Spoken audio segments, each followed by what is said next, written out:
Hello les geeks, c'est Aldric de Gay Geek et bienvenue sur la chaîne YouTube de Gay Geek. Avant de démarrer, sachez que cette semaine j'ai enfin eu la chance de voir le film Digimon Last Evolution Kizuna en VOSTFR. Oui, François qui dirige le fandub français de Digimon l'a sous-titré et vous pouvez trouver le lien sur le site du fandub et je vous le mets comme d'habitude dans les commentaires. Une vidéo sur Kizuna arrivera certainement la semaine prochaine pour que l'on puisse en parler tous ensemble. En attendant, retrouvons donc nos héros dans le reboot pour ce 10e épisode intitulé La Super Évolution de Metal. Rien que le titre de l'épisode nous tease grandement la révélation qui nous attend. Révélation que l'on découvrait de toute manière dans le preview de l'épisode de la semaine dernière et que l'on tease également dans le bestiaire avant le générique. A partir de là, je constate que l'épisode a vraiment tiré sur la longueur l'arrivée du fameux Metal Greymon. Le combat de Taichi, Greymon et Metal Tyrannomon s'éternisant pour pas grand chose, à part peut-être gagner du temps, comme les flashbacks d'ailleurs.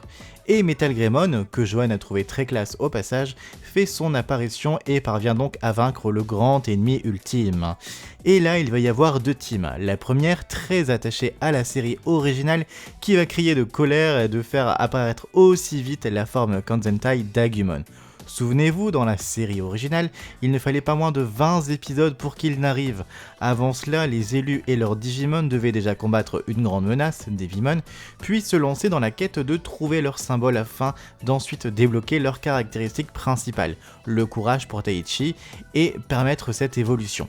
Ici, tout va très vite. Si c'est bel et bien le courage dont Taichi fait preuve et qui va permettre à Greymon de se surpasser et d'évoluer, on ne nous explique pas tout. Par exemple, Johan qui est novice dans l'univers comprend bien que c'est le Digivice qui permet cette évolution, mais si je ne suis pas là pour lui expliquer par exemple la symbolique des symboles, pas sûr qu'il capte le pourquoi du comment. Il y a donc également la seconde team, celle qui n'a aucune attache avec l'original ou qui accepte que l'on s'en éloigne et qui ne sera pas mécontente que les choses avancent rapidement. Ceux-là sont venus pour le spectacle et je pense qu'ils sont récompensés. Donc, si on reprend depuis le début, le groupe a dû fuir et se cacher dans une grotte afin que Metal Tyrannomon et les Sunbirdramon ne les trouvent pas. Pendant que Palmon, Tantomon et Piomon cherchent de la nourriture, Gomamon prend soin d'Agumon encore blessé de son combat précédent, et du côté des élus, chacun est à sa place. Taichi et Yamato se posent alors dans une rivalité l'un face à l'autre. Ils ne sont pas d'accord et ont des opinions très différentes. C'était évident que cela allait creuser et être développé.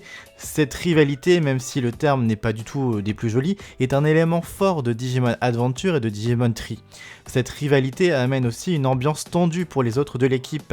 Si Koshiro ne remarque rien et reste absorbé dans ses recherches, Joe se demande s'il devrait les séparer et Mimi est celle qui est la plus sensible face à cette tension. Sora tempère en décidant que ce n'est pas à eux d'intervenir. On retrouve alors par cette scène les traits de caractère et de personnalité de chacun, et c'est plaisant à voir. Attendons-nous alors quelques instants sur ces quatre-là avant de revenir à Taichi et Yamato. Koshiro fait le job que l'on attend de lui. Il a filmé le combat, l'analyse, cherche les points faibles de Metal Tyrannomon, mais également cherche le bon chemin à prendre pour retrouver le Digimon sacré. Il est la tête, l'intelligence et celui sans qui le groupe avancerait à l'aveuglette et serait bloqué. On retrouve donc sans peine son caractère où la seule chose qui compte c'est comprendre et assouvir sa connaissance. Mimi et Joe, comme dans les épisodes précédents, sont pour le moment le côté humoristique du groupe. Johan se demande comment je peux autant les aimer, mais comme je lui explique, c'est parce que je les connais via les autres séries et je reconnais alors tout de leur personnalité. Joe essaye encore de passer pour le chef parce qu'il est l'aîné, mais se pose beaucoup trop de questions avant de prendre une décision ou d'intervenir. Tandis que Mimi est révulsée face à la violence ou les choses dégoûtantes comme le miasme, et de plus, le jeu taquin qu'elle observe avec lui me rappelle tellement la série originale. La voir prendre un de ses manuels scolaires de Joe et le balancer dans la lave, ou bien encore déchirer une page de l'un de ses livres pour organiser un tirage au sort me fait moi de mon côté hurler de rire. Pour le moment, même s'ils n'ont qu'un rôle mineur, chacune de leurs interventions me plaît et me convainc de ce retour dans le reboot. Je ne peux pas en dire autant de Sora. J'ai tellement l'impression qu'elle est la grande perdante du reboot et la mal-aimée de la Toei Animation. Elle ne sert à rien. Elle n'est pas l'intelligence, elle n'a pas le côté humour, elle n'est pas le leader, c'est pas la jolie fille en détresse. Pour le moment, elle stagne et paraît très transparente.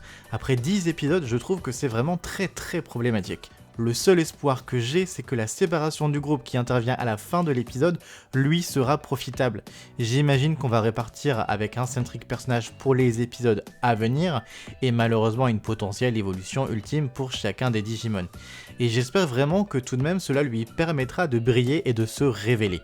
Elle en a cruellement besoin.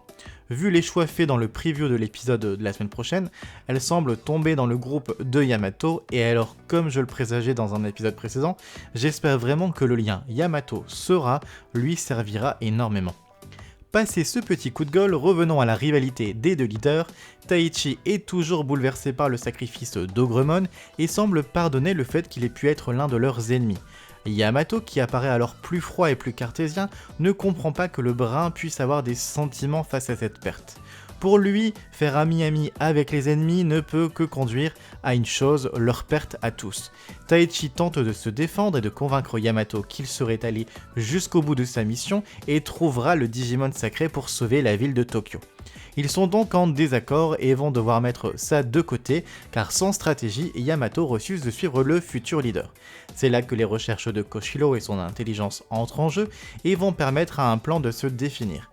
Taichi et Agumon feront diversion tandis que Yamato conduira tous les autres vers le chemin qui les mènera au Digimon sacré. La suite, on l'a expliqué plus tôt, Taichi et Agumon vont se livrer à un combat très long et plutôt prenant contre Metal Tyrannomon et débloquer l'évolution de Metal Greymon. Pendant ce temps, le groupe de Yamato se retrouve bloqué par une rivière de miasmes.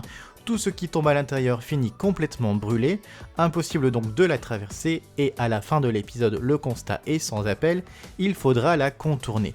C'est ainsi que sera tiré au sort 2 équipes afin que le groupe se sépare. Je ne suis vraiment pas fan d'une séparation du groupe, celui-ci est à peine formé au complet depuis l'épisode précédent que l'on casse déjà cette dynamique. Après, je sais que c'est ce qui permettra un meilleur développement individuel des personnages, à voir donc comment les binômes et les trios se formeront et se composeront. Mais si la séparation dure le temps que chaque élu voit son évolution ultime apparaître, on en a donc au minimum pour 5 épisodes avant que le groupe ne se reforme. Vous l'aurez compris, ça ne m'enchante pas des masses, mais à voir donc comment cela va être traité.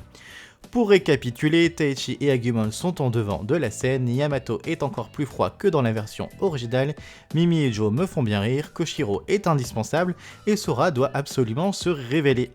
Et vous, quels sont vos avis? Dites-moi tout en commentaire, d'ici là je vous dis à dimanche prochain et surtout prenez soin de vous.